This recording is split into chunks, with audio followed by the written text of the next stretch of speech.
Eu queria que você pensasse, se você estivesse sozinho no mundo, como que você ficaria? Como que você se sentiria? Eclesiastes hoje vai nos ensinar que sozinho não é nada legal. Por isso eu quero convidar você a abrir sua Bíblia lá em Eclesiastes, capítulo 4. Nós vamos ler dos versos 7 ao verso 14. Eclesiastes 4, de 7 a 14, que aliás também é um texto bem conhecido, uma parte dele muito falada em casamento, e a gente vai até perceber que ele não tem muito a ver com casamento, ainda que a gente use, mas não tem a ver. Eclesiastes 4, de 7 a 14, descobri ainda outra situação absurda debaixo do sol. Havia um homem totalmente solitário, não tinha filho nem irmão, trabalhava sem parar. Contudo, os seus olhos não se satisfaziam com a sua riqueza. Ele sequer perguntava: para que estou trabalhando tanto? E por que razão deixo de me divertir? Isso também é um absurdo. É um trabalho muito ingrato. Verso 9. É melhor ter companhia do que estar sozinho, porque maior é a recompensa do trabalho de duas pessoas. Se um cair, o amigo pode ajudá-lo a levantar-se. Mas pobre do homem que cai e não tem quem o ajude a levantar-se. E se dois dormirem juntos, vão se manter aquecidos. Como, porém, manter-se aquecido sozinho? Um homem sozinho pode ser vencido, mas dois conseguem defender-se. Um cordão de 3 dobras não se rompe com facilidade. Melhor é um jovem pobre e sábio do que um rei idoso e tolo, que não aceita a repreensão. O jovem pode ter saído da prisão e chegado ao trono, ou pode ter nascido pobre no país daquele rei. Sozinho não é muito legal. Obrigado. Não sei quantos já assistiram aquele filme Náufrago. É um filme antigo até, não é muito novo. Mas só para os irmãos lembrarem, tá? Que a mídia vai passar a foto. Lembram dele? Seu Wilson. O Wilson é a bola, tá? Grava bem isso aí para você entender o que eu vou falar. O personagem é o Tom Hanks, que é um funcionário nesse filme de alto escalão de uma empresa chamada FedEx, que seria semelhante ao nosso correio aqui, uma empresa de entrega de correspondência. E era um homem que trabalhava muito e, se não me falha a memória, o filme acontece próximo ao Natal. E ele, como não tinha família, ele estava noivo e gostava muito de trabalhar, e ele resolve, sem necessidade, mas resolve ir nessa viagem de avião a uma das empresas para ver como que estavam indo a empresa. E o avião dele cai. E ele é o único sobrevivente. Ele se depara numa ilha deserta, só ele naquela ilha. Passa ali, se não me engano, 4 anos naquela ilha. E ele, como o único sobrevivente, toda a tripulação morreu. E as ondas, aos poucos, foram levando até aquela ilha, as encomendas que estavam dentro do avião. Uma das encomendas era essa bola, que inclusive é a marca mesmo de uma bola, o Wilson.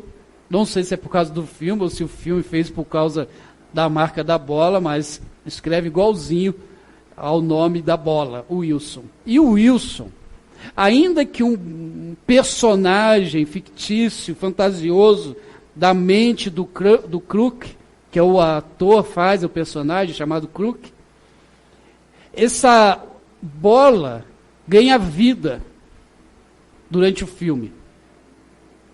Não se preocupe, ela não fala, não briga, ela é uma bola. Só que durante o filme, se você não assistiu, assista. É um filme antigo, deve de achar na internet. Não sei se tem na Netflix, mas é um filme antigo. Deve ter uns 10, 15 anos no máximo.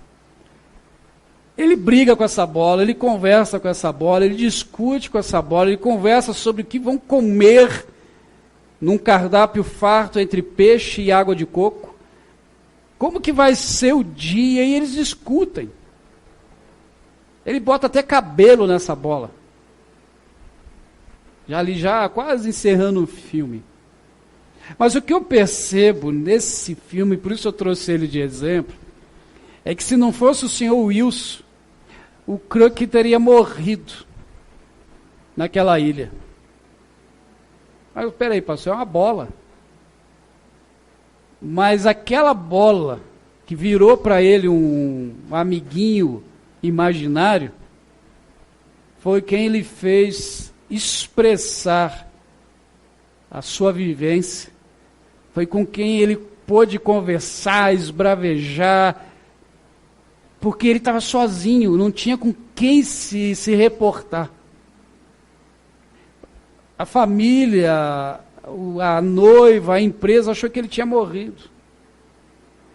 Eu não lembro bem como que ele sai da ilha, mas o que me chama a atenção e que gravei foi as conversas dele com o senhor Wilson com essa bola.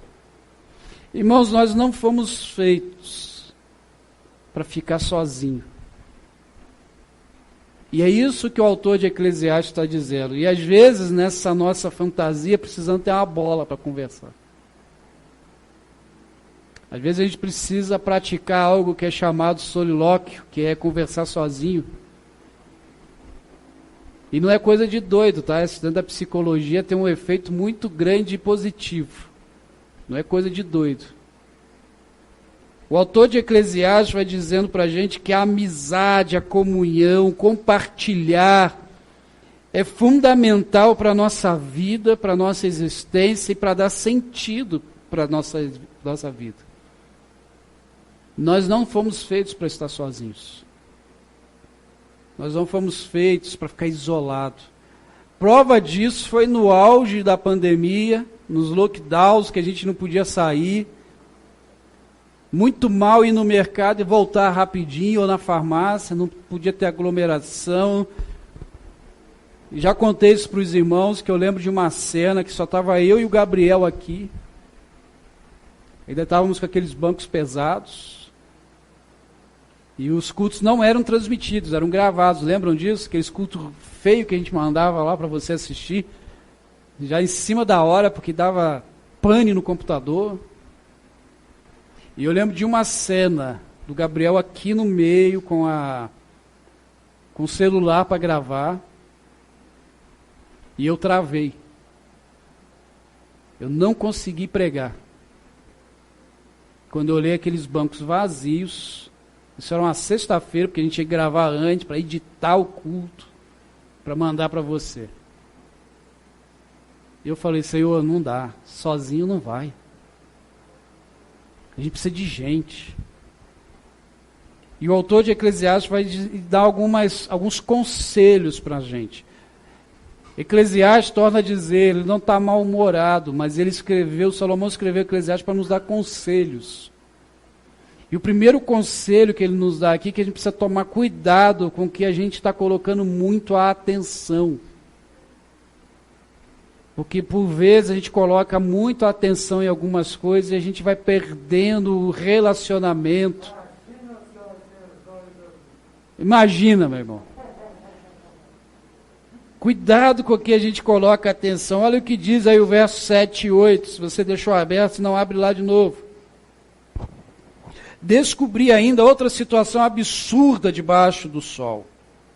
Havia um homem totalmente solitário. Não tinha filho nem irmão.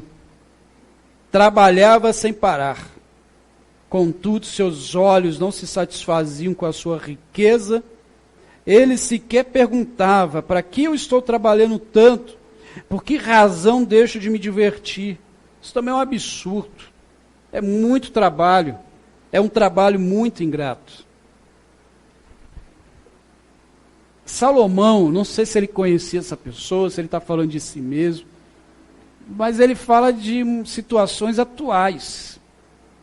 Existem pessoas como essa descrita por Salomão, que trabalham e não vivem daquilo que ganham, no sentido de se divertir, tirar uma férias, fazer uma viagem. Só trabalha. O que Salomão está dizendo para a gente, dentro do não estar sozinho, é que a gente tem que tomar cuidado no que eu foco, naquilo que eu só fico pensando. Já viu aquela frase, quem pensa muito não faz? Quem fica só pensando, um dia eu faço e não faz. Eu lembro que em 2016, eu sentei com a Paula e disse assim, olha, eu vou ingressar na faculdade, vou fazer a faculdade. E aí a gente começou a fazer as contas, é muito cara, eu fui orar, falei com a Paula, vou fazer o seguinte, eu vou passar 2 anos juntando um dinheiro, porque vou ter uma reserva, porque eu sei que às vezes pode faltar o dinheiro, pode acontecer alguma coisa, mas tem uma reserva ali de pelo menos meio ano de mensalidade. E aí levei 2 anos juntando dinheiro, né, para ver como é que a coisa é fácil. 2 anos. 2018 ingressei. Mas antes disso, eu só fiquei pensando, eu quero fazer faculdade. Eu quero fazer psicologia. E nunca fazia. Graças a Deus, o ano que vem termino. Mas só ficar pensando não vai. Aquilo que eu coloco muita energia pode me atrapalhar. Se eu não vou para a ação. Se eu não mudo o foco. E isso tira de mim o meu sentido de vida, se eu não tiro o foco daquilo que às vezes está me emperrando a vida. Já já você vai entender isso melhor. O verso 8 diz, para quem estou trabalhando tanto e por que razão deixo de me divertir? Para que eu faço tanta coisa? Para que eu me esforço tanto? Qual é o sentido disto?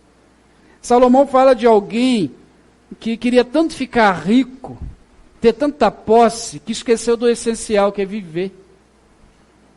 Tem gente que vive desse jeito. E às vezes você vai conversar com pessoas assim, que eu já ouvi, que tem orgulho de dizer que entra às 7 da manhã na empresa, sai às 10 da noite. Que dá o sangue pela empresa. Lógico, se você não for obrigado a isso sendo empregado, e o patrão te obriga, se bem que nesse sentido você até pode fazer, vou para outro lugar. Mas quando eu ouvi isso mesmo de um empresário, e eu pensei, e a família? E a esposa? E os filhos? Porque se eu entro 7 da manhã e saio às 10 da noite, que hora que eu vejo? Que hora que eu participo de uma refeição à mesa? Só no final de semana? Mas também isso pode ser um mecanismo de pessoas que querem fugir dos seus problemas.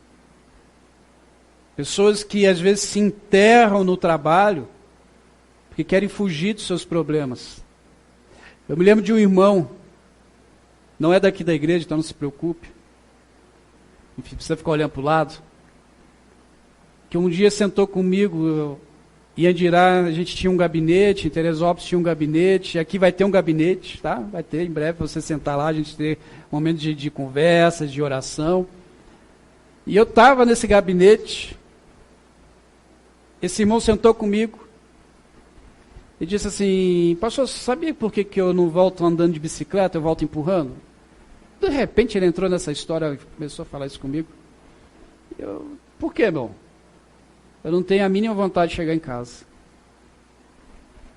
Espero que hoje tenha mudado. Porque ele queria fugir dos problemas. Queria fugir das lutas. E há pessoas assim. E Salomão está dizendo, olha, não adianta você enfiar a cabeça nisso se você não resolve. Você não vai ter sentido na sua vida. Você não vai ter felicidade. Você vai só se isolando. Quando a gente fica muito focado, a gente não consegue alcançar. E aí eu vou dar um exemplo para você entender. Imagine que amanhã, segunda-feira, você tem que levantar cedo. Acredito que aqui a maioria tem que levantar cedo para ir para o trabalho, certo? E aí você vai deitar daqui a pouco, sai daqui do culto, vai jantar, vai comer um lanche, vai deitar. Imagine que você deite aí às 10 da noite e na sua cabeça está lá, amanhã eu tenho que levantar cedo. Sei lá, 6 horas da manhã eu tenho que levantar. E aí você deita. E na cabeça está, eu tenho que levantar cedo amanhã. Se você é casado, já olhou para a esposa ou para o marido e disse, amanhã eu tenho que levantar cedo, baixa aí o celular, ou apaga a luz, sei lá. Das 2 da manhã você ainda continua pensando, amanhã eu tenho que levantar cedo. Das 3 da manhã, e você pensando no que tem que fazer, que tem que levantar cedo. Aí você dorme às 4 e o celular desperta às 6. Você dormiu 2 horas. E às vezes a gente chama isso de insônia, e é uma insônia, que é causada por a gente ficar com excesso de pensamento no que eu tenho que fazer. Ao invés da gente se desligar e deixar que o sono aconteça. Porque eu fiquei muito focado. E na vida, irmãos, é muito assim. No dia a dia. Se a gente fica só pensando, mas não age, não muda a nossa situação, não muda a nossa forma de viver. Salomão está dizendo, olha, às vezes ficamos sozinhos porque a gente vai pensando e a gente não olha o que está ao nosso redor. E aí ele vai dar o outro conselho que vai dizer o seguinte, olha, juntos a gente pode muito mais. Primeiro ele diz, olha, não fica muito focado, aquele homem só pensava em ganhar dinheiro, mas ele nem sequer se perguntava, para quê? Para quem eu vou deixar? Por que eu não vivo com aquilo que eu ganho? Por que eu não desfruto do que eu ganho? Porque ele só estava focado em ganhar o dinheiro. Talvez você não está focado em só ganhar dinheiro, está focado em outras coisas. E não vive, não se relaciona e já está perdendo, inclusive, aqueles que estão ao seu lado. Mas ele vai dizer, olha, juntos a gente pode muito mais. Ou seja, ele está dizendo, olha, sozinho a gente até conquista alguma coisa. Mas juntos, com mais alguém, a gente pode ir mais longe. Olha aí o verso 9. É melhor ter companhia do que estar sozinho, porque maior é a recompensa do trabalho de 2 pessoas. Irmãos, e com certeza, essa é uma das assertivas mais confiáveis para a nossa vida. E aqui ele não está dizendo sobre casamento, tá? Ele não está falando de relacionamento conjugal. Pelo contrário. Ele está falando de ajuda, de companheirismo, ainda que isso sirva também, lógico, para a vida conjugal. Mas o que Salomão está nos lembrando e nos aconselhando é, nós não fomos feitos para ficar sozinhos. Nós não fomos feitos para ser uma ilha isolada. Nós não fomos feitos para viver conversando com o seu Wilson, com a bola. Nós precisamos de gente. E para isso a gente lembra de Gênesis, capítulo 2, verso 18, que Deus vai dizer o seguinte, então o Senhor declarou, não é bom que o homem esteja só, farei para ele alguém que lhe auxilie e lhe corresponda. E eu gosto muito desse texto, porque Adão não estava sozinho. Ele estava sozinho? Porque se você já leu Gênesis, você vai ver lá que em Gênesis diz que ele tinha relacionamento com Deus. Deus estava com ele. Quando Adão e a Eva pecam, que comem do fruto, o texto diz que Deus, ao cair da tarde, estava passeando pelo jardim, que era algo comum.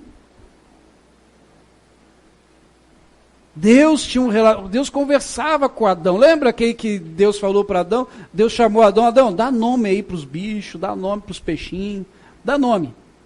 Ele conversava com Adão.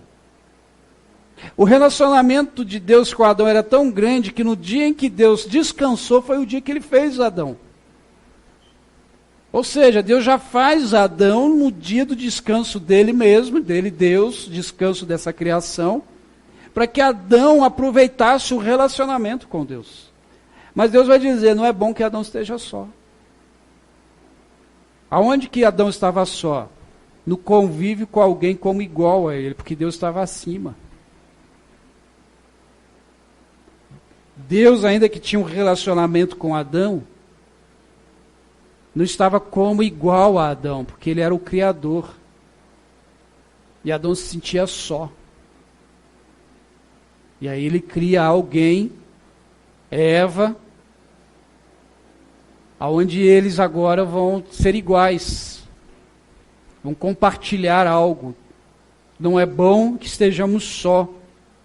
E nesse sentido, Eclesiastes 3:11 vai dizer que Deus colocou em nós o desejo da eternidade. Nesse relacionamento, temos o desejo de retornar ao Pai e estamos juntos na busca desse relacionamento. E Salomão dá uma série de razões aqui no capítulo 4 do porquê não é bom estarmos só. Primeiro ele vai dizer, olha, quando a gente trabalha junto a gente ganha mais, o serviço rende mais, financeiramente dá para ganhar mais. Então o trabalho já muda. Quando trabalhamos juntos, realizamos mais, realizamos o dobro. Ele vai dizer também que quando nós estamos juntos, nós podemos nos proteger. Ele vai dizer que a solidão é uma pobreza de alma. Que se estamos sozinhos é porque nós estamos ausentes do outro. Ou seja, juntos a gente pode ir mais. Deus nos fez para estarmos juntos. Mas sozinho ainda não é legal, e Salomão vai dizer mais uma coisa, que quando eu estou junto, eu tenho sustentação. Quando eu tenho o outro, eu tenho algo que vai me sustentar. E é aí que vem o sentido da nossa vida. Olha o verso 11 e 12. E se dois dormirem juntos, vão se manter aquecidos. Como, porém, manter-se aquecido sozinho? Um homem sozinho pode ser vencido, mas dois conseguem defender-se. Um cordão de 3 dobras não se rompe com facilidade. E aqui a gente precisa entender o contexto. Como eu disse, ele não está falando de casamento, ele está falando de companheirismo. Aí você vai pensar, pastor, mas 2 homens vão dormir juntos, 2 mulheres vão dormir juntos. É isso que ele está dizendo aqui. E a gente precisa entender o contexto da história. O que Salomão está dizendo é que ele está se reportando às viagens que as pessoas faziam no tempo dele. Gente, as viagens eram totalmente diferentes de hoje. Hoje você entra no Uber, num ônibus, num avião, num carro e viaja. Aquele tempo era em cima de cavalo, de mula, a pé. Não se fazia viagem sozinhos. Se dormia no meio do mato, do deserto. Um frio tremendo. E o que eles faziam? Eles ficavam próximos uns aos outros, próximos à fogueira, para se aquecer durante a noite. Então, deveriam ali levar seus cobertores, mas ficavam próximos para que se aquecessem. Por isso ele vai dizer, olha, se 2 dormem juntos, se 2 dormem próximos à fogueira, próximos um do outro, vão ali ter como se aquecer. O que Salomão está dizendo é, quando a gente está junto, a gente sustenta o outro, a gente suporta o outro. E suportar não tem nada a ver de dizer assim, eu te aguento. Eu estou com vontade de te enforcar, mas como eu te aguento, não te enforco. Não é isso, é sustentar, de sustento. Eu, o que eu sempre gosto de usar de exemplo, é o que a cadeira está fazendo agora com os irmãos e irmãs. Está sustentando vocês sentados. Está aguentando todo o seu peso. É isso que Salomão está dizendo, que a gente junto, a gente se sustenta, a gente se guarda. Aí ele vai dizer que quando estão 2, um protege o outro. Por quê? Eles dormiam em qualquer lugar, nas viagens, no mato, no deserto, e tinha animais selvagens. Então um vigiava, ou se ouvia o barulho, já acordava o outro, já procuravam se proteger. Irmãos, sozinhos a gente corre risco, corre perigo. Sozinho a nossa alma empobrece. A nossa mente adoece sozinhos. O verso 12 traz essa ilustração ainda do cordão de 3 dobras, que a gente usa muito em cerimônia de casamento, né? Que é o marido, a esposa e Deus, mas não tem nada a ver. A gente usa, talvez no seu casamento foi usado, não quero estragar a cerimônia, mas o que o Salomão está dizendo é, quanto mais gente, mais força, quanto mais gente está junto, quanto mais as pessoas reunidas, mais resistência, mais proteção, mais aquecimento, mais comunhão. Quando ele usa o exemplo de um cordão de 3 dobras, é que um cordão só pode arrebentar. Se tem 3, fica mais difícil de arrebentar. A principal ideia aqui é segurança. É um dando segurança ao outro. Irmãos, isso tem muito a ver com a nossa vida religiosa, a nossa vida espiritual, o nosso dia a dia, nos nossos relacionamentos. Jesus mesmo já disse em Mateus 18, verso 20. Pois onde se reunirem 2 ou 3 em meu nome, ali estou no meio deles. O que a gente aprende com Salomão e trazendo isso para a nossa vida religiosa, a nossa vida cristã, que é o que eu vou falar domingo que vem, é que quando nós estamos juntos, celebramos juntos o nome do Senhor e a gente se sustenta, a gente troca conversa, a gente se relaciona, a gente sabe o que o outro está passando. Alguns irmãos vão lembrar desta frase que eu postei recentemente no grupo da igreja, do já falecido pastor Dietrich Bonhoeffer, no livro chamado Vida e Comunhão. E ele disse o seguinte, que a presença física de outros cristãos constitui para o cristão uma fonte de alegria e fortalecimento incomparável. Ou seja, juntos somos fortes, juntos nos sustentamos.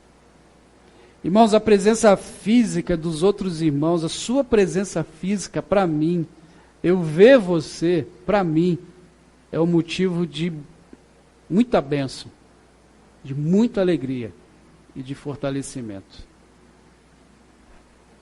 E aí eu quero dizer aqui em especial, irmãos, principalmente os que estão em casa, e não duvido que quem está em casa está adorando a Deus com a sua família ou sozinho, está lá na hora do louvor cantando junto, não duvido disso, que na hora da oração ora junto, que nesse momento agora, dia 28 de novembro, está em casa assistindo ou em qualquer outro dia da semana, do ano, do século, eu não duvido que está adorando a Deus. Mas, esse momento aqui, ou no PGM, ou em qualquer outro movimento onde a gente se reúne fisicamente, a gente se fortalece. Porque aqui, ainda que a máscara atrapalhe, a gente já olha para a expressão dos olhos e a gente já pensa, esse irmão não está bem. Essa irmã está precisando, de repente, de uma conversa, de um ouvido, de 2 ouvidos. É o momento que quando acaba o culto, a gente pode parar ali, a pracinha está quase voltando, já botaram um banco ali, está voltando assim meio tímido. Aí a gente senta, a gente conversa. A gente ora junto. Agora em casa, eu não vejo você. É na coletividade que a coisa funciona. Porque em casa, eu não sei se você está bem. Em casa, eu não sei se a gente se relaciona bem.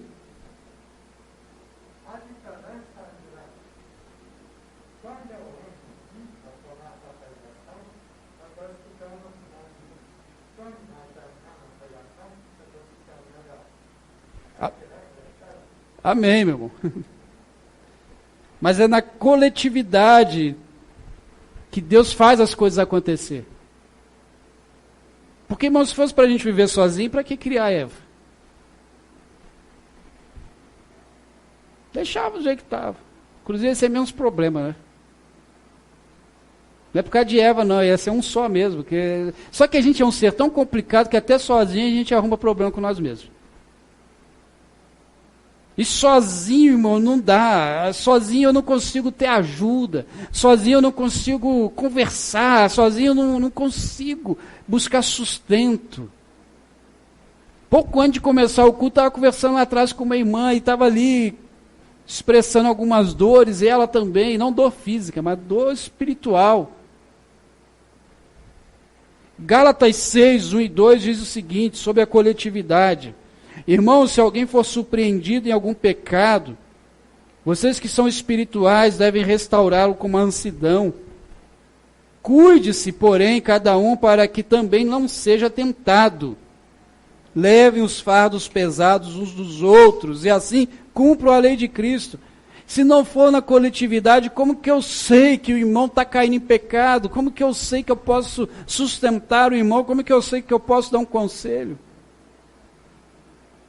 A gente precisa estar junto, porque sozinho não é legal. Colossenses 3,13 diz, suportem-se uns aos outros, perdoem as queixas que tiverem uns contra os outros, perdoem o Senhor, como o Senhor lhes perdoou.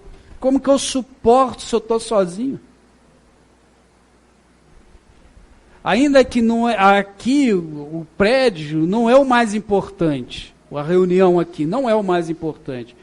O que é o mais importante somos nós. Aqui é algo que acontece. Mas amanhã a gente também precisa se reunir. Terça-feira, quarta-feira. Ah, pastor, então vai ter culto todo dia? É, porque minha vida é um culto. E aí eu preciso me relacionar com os meus irmãos. Saber como eles estão. Ligar, visitar. Saber como que está a sua saúde. Enfim, é se relacionar. Precisamos ser suporte para o próximo.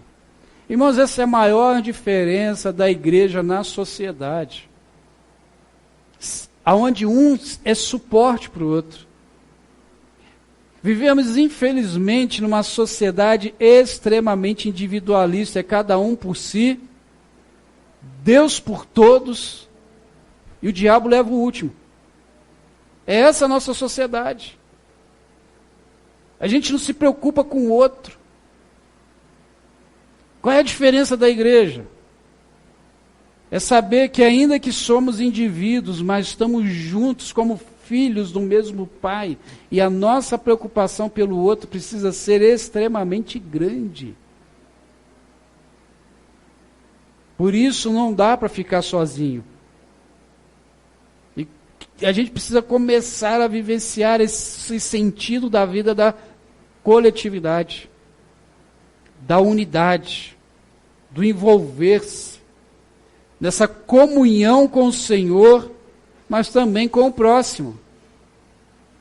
A frase-chave que o diabo tem usado em nossa sociedade é: eu não preciso estar na igreja para adorar ao Senhor.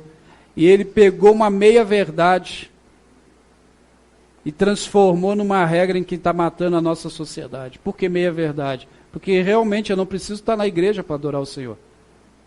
Preciso? Você só adora domingo à noite? Se for, irmãos, vamos conversar depois. Não preciso. Eu adoro o Senhor aonde eu estiver, quando eu estiver, como eu estiver. Só que não tem como eu ter comunhão com a cabeça que é Cristo. Não tem como eu estar relacionando-me com o cabeça que é Cristo, com o Pai, se eu não quero me relacionar com o corpo, que é a igreja dele. E para me relacionar, e lembrando, igreja não é o prédio, quem é a igreja? Sempre gosto de fazer isso aqui no domingo à noite. Sou eu sou a igreja, você é a igreja. E quando a gente se reúne, nós somos o corpo de Cristo reunido. Por que corpo? Porque como temos cada um dom, cada um movimento nesse corpo, nesse sentido a gente se completa. E por nos completar é que a gente precisa estar junto. Imagine, só para a gente entender o que é o completar e já caminhando para o fim, no que Salomão está nos ensinando sobre não ser legal ficar sozinho. Imagine se eu, que sou igreja, não quero me completar com o João, com os meninos do Ministério de Louvor, e eu digo assim, irmãos, quem vai cantar aqui sou eu, porque eu não preciso de ninguém. A Paula já está rindo, porque ela sabe que ia ser um desastre. Eu ia machucar o ouvido de vocês. Quem olha ali vai ver que de vez em quando eu dou uma batidinha quando eu estou cantando para ver se meu microfone está ligado. Porque senão sai junto, aí eu vou escangalhar o som do André, porque Deus não me deu o dom da música. O dom do canto que Deus me deu, o cantinho, não o canto de música. Então eu me completo nos irmãos do Ministério de Louvor. Eu não sei cuidar de criança. Então, eu me completo com o ministério infantil. Não sei mexer na mesa de som. Aí você vai pensar, pastor, você vai fazer o quê? Muita coisa. Mas essas não. Porque somos corpo, sozinho não sai, sozinho não é corpo. Eclesiastes 4, 13 e 14, ele diz, melhor é um jovem pobre e sábio, do que um rei idoso e tolo, que não mais aceita a repreensão. O jovem pode até ter saído da prisão e chegado ao trono, ou pode ter nascido pobre no país daquele rei. Parece que Salomão meio que desfocou ali, saiu do tom da conversa. Ele está falando sobre unidade, ele está falando sobre coletividade, de repente fala de um jovem, fala de um rei, mas ele continua falando a mesma coisa, que ele está dizendo, olha, para você não ficar sozinho, seja humilde, não seja orgulhoso, viva a simplicidade, não se ache melhor do que o outro, porque o que adianta ser um rei, como ele coloca, o que adianta você ser alguém na alta sociedade, mas que ninguém chega até você? O que adianta você ter tanto dinheiro, mas ninguém chegar próximo a você, ou quando chega, chega por interesse? O que Salomão está dizendo, olha, não adianta ter tanta coisa se você não tem boa reputação, se você não tem integridade, se as pessoas não são, você não é acessível até as pessoas, e você está sozinho, está sozinha. O que nós podemos tirar para a nossa vida hoje, irmãos, não fique sozinho. Está difícil, está passando por alguma coisa, procura um irmão, procura uma irmã. Vai conversar, vai tomar um café junto. Seja um bom ouvinte. Ou melhor, semana que vem eu vou falar sobre isso, seja um bom escutador. Melhor escutar do que ouvir, mas semana que vem, um spoilerzinho, você vem ao culto que eu vou falar o que é isso. As memórias, irmãos, que você deixar, é o melhor legado que você vai deixar. As suas vivências com o outro, é o melhor legado, é o melhor presente que você deixa para o outro, é a sua presença. Eu não lembro o nome do poeta, já falecido, não consigo vir o nome dele na minha memória, mas dizem que ele mandou escrever na lápide, eu não estou aqui, estou entre vós. O que ele estava dizendo era o seguinte, eu não estou aqui, eu estou na memória das pessoas, eu estou nos livros que deixei, eu estou nas experiências que deixei. A melhor coisa que a gente pode fazer é andar junto, é estar junto e deixar boas memórias. Não fique só. Eu quero orar com você e por você. Ó Deus, o Senhor não nos fez para estar só. E não é somente uma questão religiosa, espiritual, de estar com o Senhor, estar com Cristo, mas é estar com o outro. Não é somente uma questão de matrimônio, mas é uma questão do relacionamento, da coletividade. Obrigado, ó Deus, pela vida dos meus irmãos e irmãs que estão aqui. Obrigado pela vida dos meus irmãos e irmãos que estão em casa também assistindo.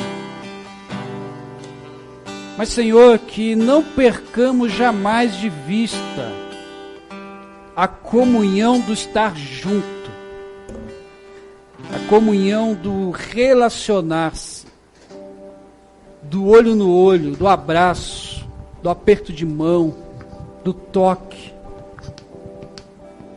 Por isso, Pai, que não venhamos a perder isso de vista, principalmente agora que estamos caminhando para um fim de uma pandemia. Que a pandemia, ó Deus, não tenha retirado de nós esse desejo de estar com o outro. Que sozinho não dá, sozinho não é legal. Sozinho eu não sei como que o outro está e o outro não sabe como eu estou. Por isso, Senhor, crie nesta igreja, crie na nossa vida um sentimento, ó Deus, de suporte ao outro, de interesse pelo outro. Assim como Salomão nos ensinou hoje, que podemos nos aquecer, possamos trabalhar juntos, que possamos ser um só corpo de Cristo. Pai, leve teu povo em paz. Que tenham semana, ó Deus, abençoada e não estejam sós. Que nós, ainda que não exista essa conjugação, Pai, mas que nós possamos ser nós. Não um nó, mas nós, no envolvimento, no andar junto. Que sozinho a gente dá nó em nós mesmos. Mas em nós a comunhão, em nós há amor, em nós, Senhor, com certeza, um dobrar do serviço e das recompensas. Tanto que o Senhor disse que ia preparar lugar na casa do Pai para nós, e o Pai é nosso, o pão nosso. Nos ensina então, ó Deus, a viver essa coletividade, ainda que sejamos diferentes, sim, somos seres de personalidades, mas quando estamos em nós, nos completamos.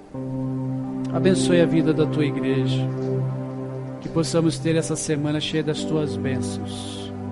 É assim que eu oro em nome de Jesus. Amém e amém.